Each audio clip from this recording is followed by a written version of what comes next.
Abusuya Micha na mwaka basu so emra eye media GH so abusuya for the NPP minority leader and also a ranking member of the appointment committee.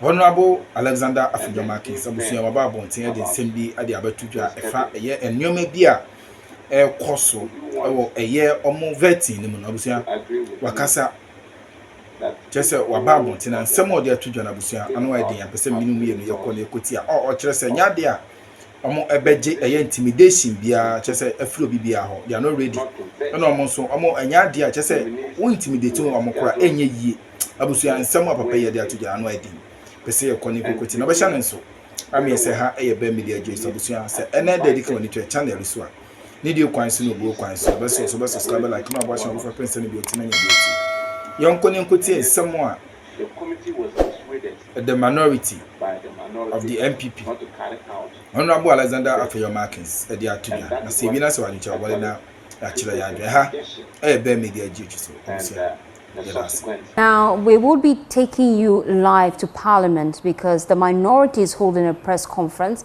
Alexander Afenyomarkins, the minority leader, is about to speak. Caucus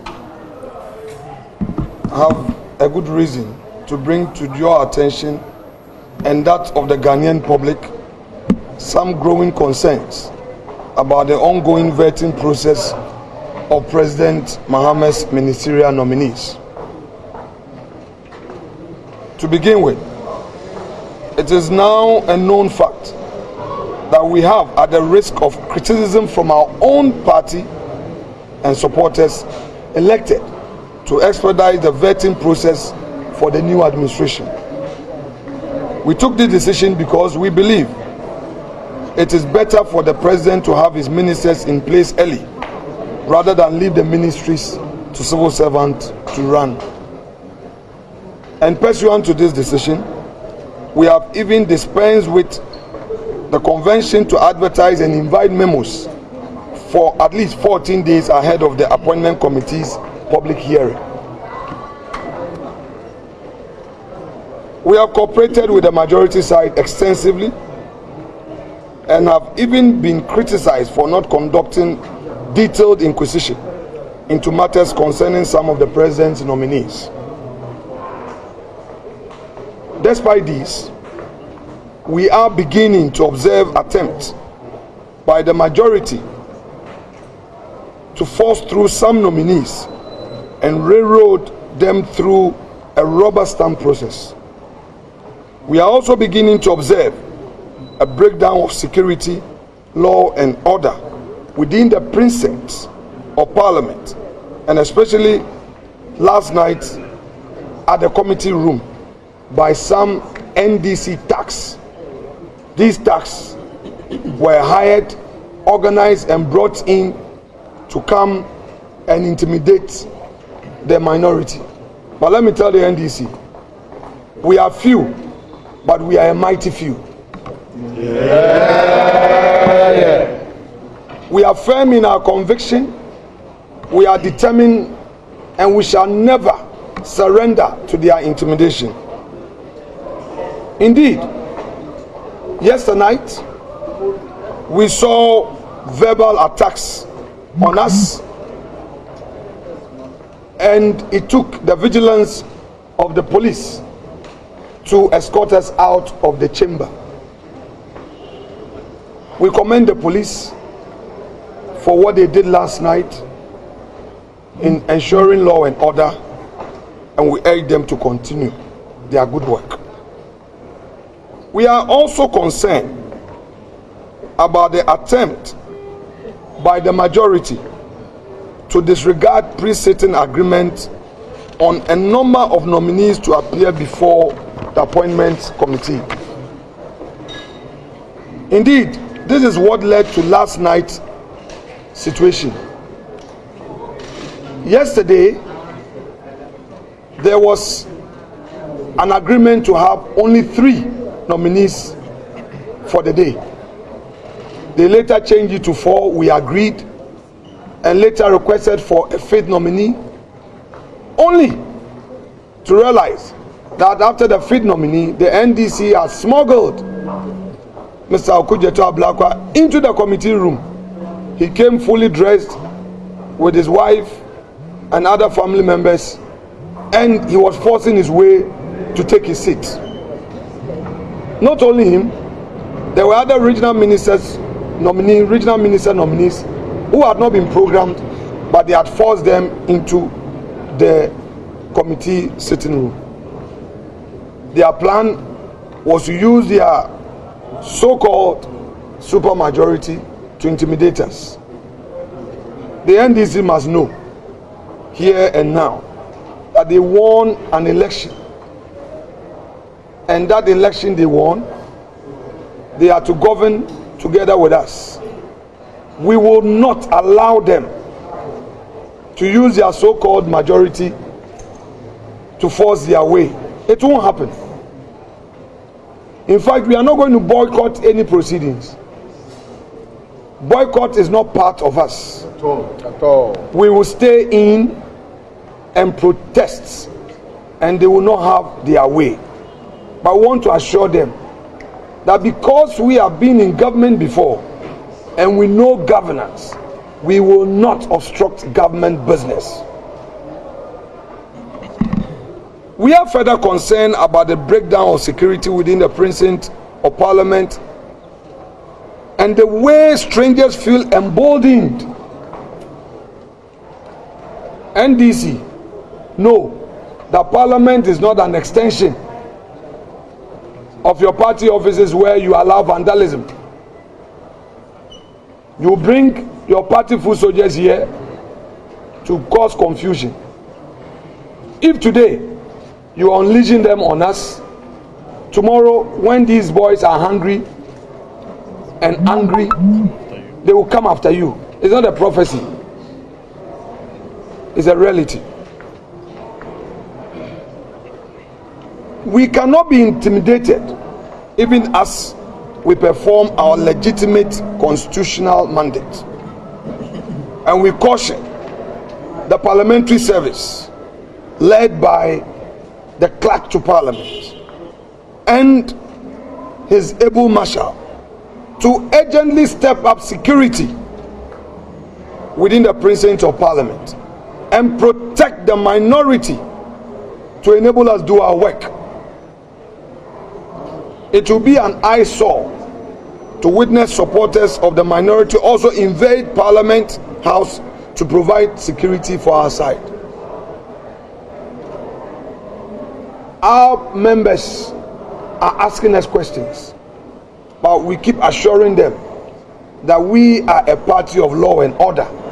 We believe in the police, and we know the police can do a good job. We are fortified by the conventions of the House, which have provided ranking members of committee the opportunity to inquire deeply into every nominee of the president without limit to questions. Since 1993, ranking members have always been given an unlimited opportunity. Why is it that when it gets to Afenyomarkins, the NDC would want to frustrate the process? In any event, it is not every nominee that I question. This morning, the nominee for Ministry of Health, we spent only 30 minutes. So the nominees themselves should know that they are now coming into public office. Their conduct, their humility, their conduct would help matters. If you have a nominee who is so arrogant, so partisan, so disrespectful, so deceptive, so dishonest, you don't expect us to spend 5 minutes. Those who come and prepare well and know their brief and show us respect, we also reciprocate. Not those who would come and be insulting and abusing the Chief Justice of the Republic, the former president of the land, and you expect us to clap for them and take tea with them. We will not. I'm therefore cautioning the chair of the committee not to yield to those extremists who are pushing him to assert his authority because he is weak. The chair of the committee should know that we respect him. But I must also be quick to commend Honorable Mahamatv. He has shown leadership. His diplomacy is at its all-time best. He's done well. His engagement, the transparency he has introduced, should it continue, would have a very peaceful parliament. How he engages us is the way to go in this parliament. But to my respected friend, Roxanne Eche Dafiamapo, if he thinks that he is still in opposition and he would be a bully, then he would meet his meter. The Afenyomarkins has gained notoriety of shouting, yelling, undermining his own chairman, interrupting proceedings, undermining his own majority leader, and he describes himself as the avant-garde of the government. Really, is he the first majority chief whip? The majority chief's whip role is to be a key negotiator. He should be a diplomat in the chamber. His job is not to fight. If he did so successfully in opposition, now he is in government. So President Mahama and his government may have to rethink their choice of Roxanne Eche Dafiamapo as their majority chief whip. Throughout the approval process, the NDC has never marshaled its numbers in the chamber. They claim that they are a majority. Every single day we come into the chamber, we count them. The average number they have ever had in the chamber has been 92. It was only on one occasion that they had 104. So it has always taken our side to add up to their side to make the number to take government business through. So they should be humble enough to cooperate than that attempt to bully us. It will not happen. We would urge them to continue to respect the conventions and arrangements associated with the process of vetting. And if they do so, we'll cooperate with them. Now the clerk to the committee. This clerk to the committee has shown her colors that she is of the NDC stock. We are going to officially write to the clerk to parliament to withdraw this lady from the appointment committee. And that lady must either resign as a parliamentary staff or change her posture without delay. When we were in government, this same clerk will insist that the minority must have its say, read through reports before it is signed by the chair. This same clerk today will advertise those who have been scheduled for vetting at midnight without notice to us as minority. Report gets signed, and the first time the minority will see the report will be on the floor. The practice has been that I would see the draft, go through, share my concerns before it is signed. But on a number of occasions, I try to engage quietly to resolve these things. Not even once has this NDC clerk brought a report to my attention. This morning, after all her numerous sins, she committed another grave sin this morning again. We were in Parliament as early as 8 o'clock to have our caucus meeting. When we were done, the majority chief whip reached out to the chief whip of our caucus that they wanted us to have a meeting. We agreed to the meeting. They said they were waiting for the majority leader. Indeed, the majority leader himself called me that he was on his way and that the meeting should be held in his office. Whilst waiting, we now saw the NDC caucus commencing the vetting. And this same clerk, without reaching out to us, administered the oath. What an irresponsible clerk we have. What an unprofessional clerk we have. What a partisan clerk we have. She must be ashamed of herself and ashamed of her profession as a parliamentary service staff. We will not spare her. We will go all out to deal with her in accordance with law if she will not change.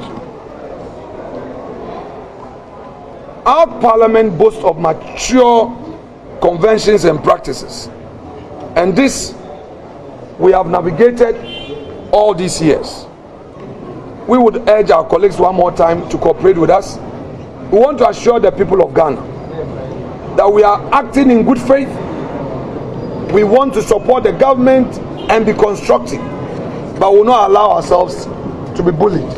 We are the mighty few. Mighty minority. Mighty minority. We are the mighty few. We will not surrender. We will not give up. And we know that God willing, fortune will smile at us come 2028. We are the new patriotic party. We are the new patriotic party. The elephant is a winning symbol. We shall win to save Ghana. The elephant is a winning symbol. We shall win to save Ghana. We shall win. We shall win. We shall win to save Ghana. Save Ghana. We shall win. We shall win to save Ghana. Save Ghana. The elephant is a winning symbol. We shall win to save Ghana. Oh, the elephant is a winning symbol. We shall win to save Ghana. Eshi,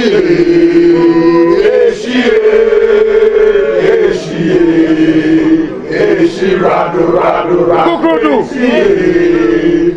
Eshi, rado,